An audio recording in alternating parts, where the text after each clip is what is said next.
இந்த காணொலியை தொடர்ந்து பார்க்கறதுக்கு முன்னாடி மறக்காம தமிழ் ஜனம் சேனலை சப்ஸ்கிரைப் பண்ணிடுங்க. தமிழ் சினிமா எதிர்மறை விமர்சனங்களால் பெரும் பிரச்சனையை சந்தித்து வரும் நிலையில் உள்நோக்கத்துடன் செய்யப்படும் விமர்சனங்கள் திரைப்படத்தின் முதல் வார வசூலை பாதாளத்தில் தள்ளிவிடுகிறது என்பது 96 இயக்குனர் பிரேம்குமாரின் கருத்து.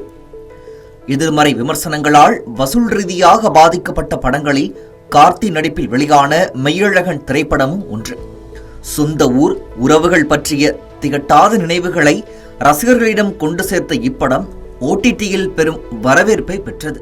இதற்கு முற்றுப்புள்ளி வைக்க படம் வெளியான முதல் 3 நாட்களுக்கு தியேட்டருக்குள் ரிவ்யூ எடுக்க அனுமதிக்க வேண்டாம் என்கிறார் நடிகர் விஷால்.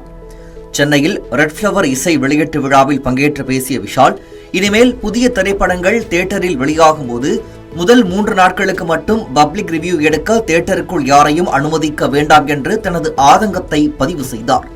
இனிமே வரக்கூடிய திரைப்படங்கள் ரிலீஸ் ஆகும் போது வெள்ளிக்கிழமை தயவு செஞ்சு ஒரு 3 நாளைக்கு மட்டும் 12 காட்சிகளுக்கு மட்டும் யாராவது ரிவ்யூ எடுக்கிறதுக்கு வராங்க, மைக்கு நீட்டிட்டு வராங்கன்னா தயவுசெய்து தப்பா நினைக்க வேணாம். நீங்க தப்பா நினைச்சாலும் I'm sorry, I have to என் ஆதங்கத்தில் நான் போட்டிக்கணும். நீங்க டிக்கெட் வாங்கிட்டு உள்ள வந்துட்டு படம் பார்த்துட்டு நீங்க அந்த மைக்கு நீங்க நீட்டிட்டு உங்க கருத்தை நீங்க சொல்லிடுங்க.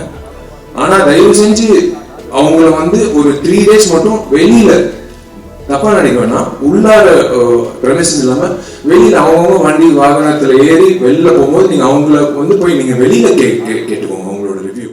தமிழ் சினிமாவில் ஒரே நாளில் 10 படங்கள் வெளியாகும் நிலையில் எந்த படத்திற்கும் சரியான அளவில் தியேட்டர் கிடைப்பது இல்லை என்று கூறிய விஷால், பட வெளியீட்டை ஒழுங்குமுறைப்படுத்த வேண்டும் என்று தயாரிப்பாளர்கள் சங்கத்தினருக்கு வேண்டுகோள் விடுத்துள்ளார். இந்த நிலையில் விஷாலின் இந்த பேட்டி பப்ளிக் ரிவ்யூ செய்யும் சினிமா விமர்சகர்களிடம் எதிர்ப்பை பெற்றுள்ளது. மேலும் இது போன்ற பல்வேறு சுவாரஸ்யமான தகவல்களை தெரிஞ்சுக்கிறதுக்கும் தமிழ் ஜனம் சேனலை மறக்காம சப்ஸ்கிரைப் பண்ணிக்கோங்க.